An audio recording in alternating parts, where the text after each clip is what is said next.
Okay, can you hear me? We can hear you now. Can you see the timer, Daryl? Yes, I can. All right. Daryl Pace, run 200 yards in their hooves. Run 200 yards in their hooves, Daryl Pace.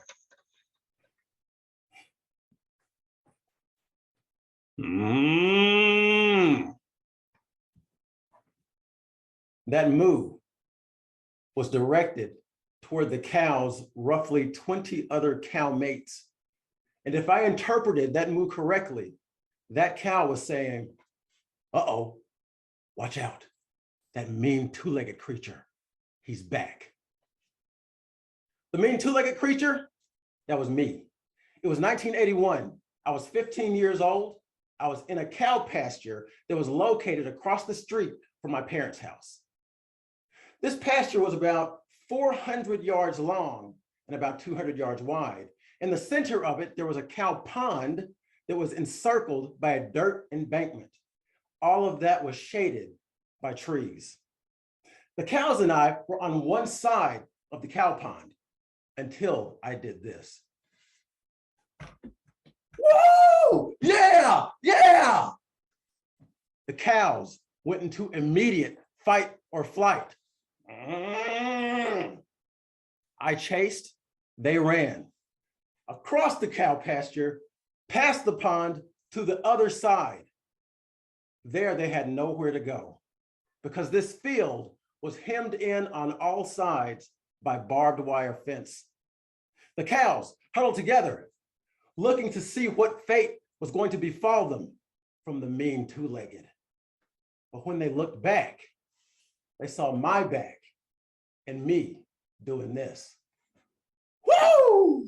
That was awesome. I guess my game is over for today. That game I named the Chase the Cow game. Why did I do it? I had nothing better to do. My parents had moved us out to the country when I was 9 years old. The closest neighbor was a quarter mile away, and he was elderly. There were no kids. And back then, no cell phone, no internet. So I made my own fun. The next weekend, I was back in the cow pasture. This time with my multi-pump BB gun. One pump got you minimum BB velocity. Up to 10 pumps would get you maximum BB gun velocity. I surveyed the field. No cows. I guess they're on the other side, maybe beyond the trees. I'm not here for the cows anyway. I'm here for the frogs. The frogs were at the cow pond, and I would hunt them. Now, I know some of you are thinking, oh my gosh, Daryl, you were horrible. And I get that. But have you had fried frog legs? I'd catch them. My dad would skin them. My mom would cook them. But I digress. I was walking across the field toward the cow pond when I heard a noise.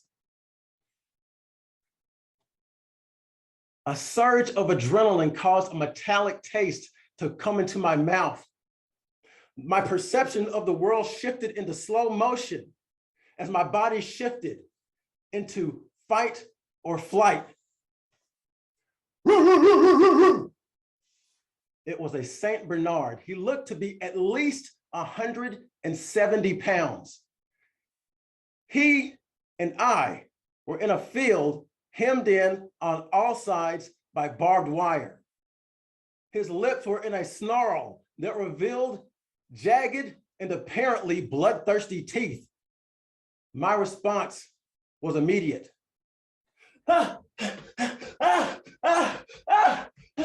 Must run faster. Pump gun to get a shot. I ran into the cluster of trees where the pond was. I dove toward the dirt embankment, twirling my body as I dove so I would land back first, gun barrel pointed forward. Where is it? Where is he? I started to make my way as quietly and as quickly as I could to the fence. I heard a noise. Squirrel. When I made it to the fence, I looked back, and in the distance, I saw the backside of the Saint Bernard. His head was thrown back. His tail was wagging. And if I interpreted his body language correctly, he was saying, "Woo! That was awesome. I've played my game for the day." I climbed over the fence, and then I knew what it was like to be a cow in the Chase the Cow game. After that, I was much kinder to the cows. Sometimes they would come to the fence, and I'd feed them grass from my side because it was always greener over there. And I never chased the cows again because they didn't deserve that. And because they were guarded by Cujo. Mary T. Lathrop in 1895 was a poet, and she said, "Just walk a mile in their moccasins." The cows, along with Cujo, had taught me a lesson. And I still use that lesson when I'm interacting with people and animals to this day. I'd walk the mile in their moccasins, or maybe I'd run about 200 yards in their hooves, and they changed me. Is there anyone whose moccasins or hooves you should walk in? Mr. Toastmaster, Madam Contest Chair.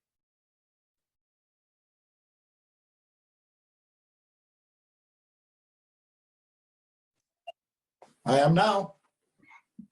Are you able to see the timer?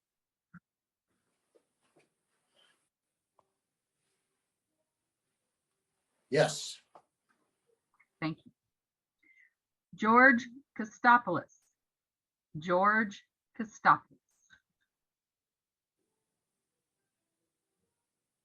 Thank you, Madam Contest Master, fellow Toastmasters, and specifically our guest speaker for today, Mr. Daryl Pace, with his speech, "Run 200 yards in their hooves." Now, right away, Daryl, you got everyone's attention with your moo. And I like that. It made everyone focus on you. It brought everyone's attention right on you. And then you proceeded to tell your story. I liked your gestures and vocal variety. You kept during your storytelling, you kept your voice at an elevated level because you were trying to tell a story. So it was a little bit louder, a little bit more excited, but you still brought it back down when you wanted to give us your lesson at the end. And you brought it down to a conversational pace, or a conversational level, to be able to speak to us person to person. Another thing that I liked was your gestures. They were expressive, they were big, they were appropriate, but that kind of ran into a few problems that I want to discuss here. First, your vocal variety. Your vocal variety, like I said, was amazing. However, your room was a little bit echoey.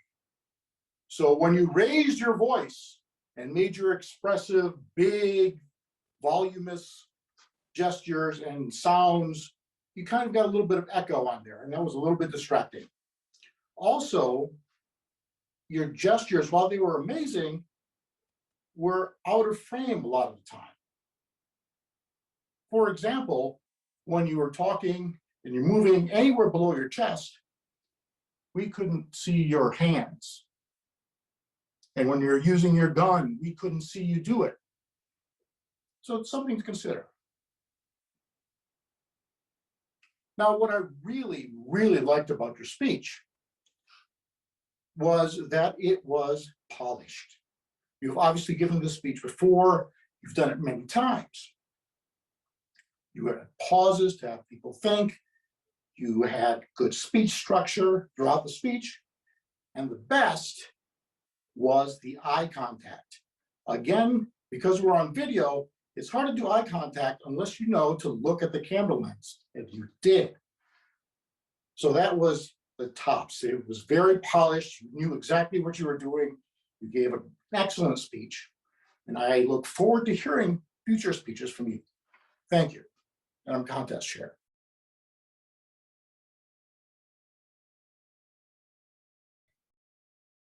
Contestant number 2. Are you ready? Yes. Can you see the timer? Yes, I can. Wayne Goode. Wayne Goode.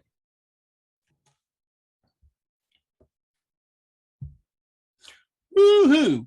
Well, I'm not a cow, so I can't say moo, but that's how I feel about the speech you gave us, Daryl. It was an excellent speech. What I want to do is point out some things you did particularly well so that people in the audience and myself can learn from them, and then make a few suggestions on how you could improve this speech or things that all of us could apply to speeches to improve them. One thing you did particularly well is use the multiple channels of communication. We know about the verbal, the words we say, but nonverbal is just as important. And not just that you do it, but it matches your message. And that's what you did very well. For example, your gestures, when you wanted to emphasize something, you would use your hands, bring them forward, in particular for the most important things.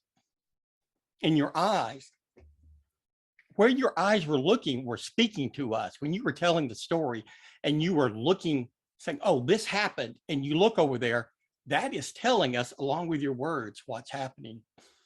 Another example is when the dog howled, woo, you put your head back just like a dog. So you're saying the dog put its head back and howled, and then you do it to emphasize that in the story.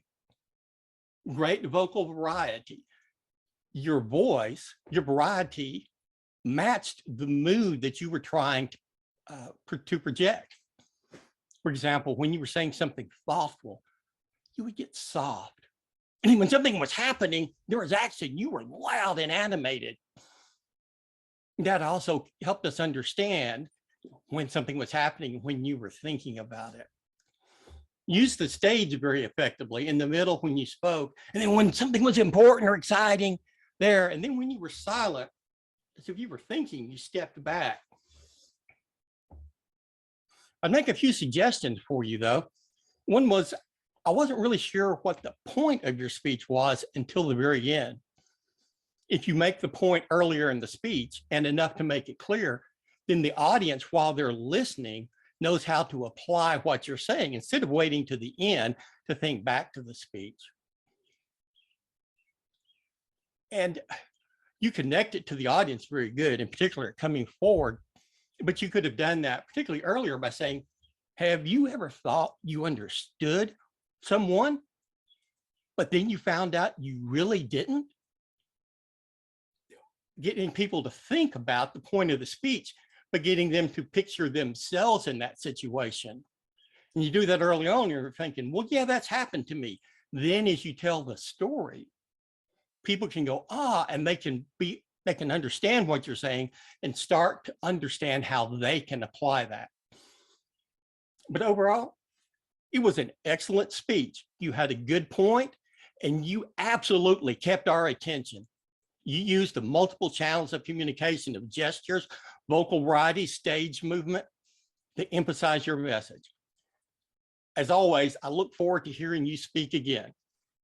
Madam Contest Toastmaster.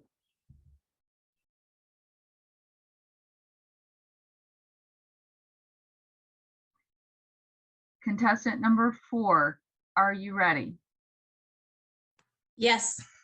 Can you see the timer? Yes. Tonia, Latham. Tonia, Latham. I'll be honest, friends. When I saw Daryl pop up as our test speaker, I never thought that I was going to be taken on a trip through the pasture and have such a moving experience. Now you'll notice my intonation was not nearly as good as Daryl's, and that's why he was our test speaker today. He gave us a great example of how to immerse into the story so that we can become a part of it. He was able to use great vocal variety from everything from the cows to the dog to even setting the setting all the way around. His word descriptions were excellent. We were there in the field with him, whether he was chasing the cows that way or running the other way when he himself was the chasee. The overall thing that he gave us, though, was a wonderful example of how we can practice empathy through shared experiences, even if we really didn't expect the experiences to go that way. Now, even with an amazing speech like this, there are always ways that we can elevate it and bring it up even higher. One thing that Daryl did well at one place is he had the back and forth where he said, I chased, they ran. Great use of language. He could have also used that in a couple of other places. One specifically where he talked about where he was headed across the pasture. That would have been a great moment to have broken up some of the sentences in ways with I chased, they ran, and applied that there. We could have picked that up beautifully. Another thing that was a little bit of a stretch today that we could have climbed a little bit higher was where the screen was positioning hands. I noticed that there were a few times, especially when Daryl was wanting to cock the imaginary gun, that it was below screen level. I know from personal experience how hard that is in order to stay within the screen that we're given. But with those actions that Daryl was showing us, it would have been great to have been able to see more rather than it being below the level. As always, when we come together like this, we have an opportunity to think, how can we take something away? And Daryl gave us that at the very end with that call to action. And he reinforced that with a quote, walk a mile in the moccasins. I'd like to add another thing into that from Robert Frost. Good fences make good neighbors. And maybe when we don't want the cows to chase us, we stay on the other side of the fence. Madam Contest Chair.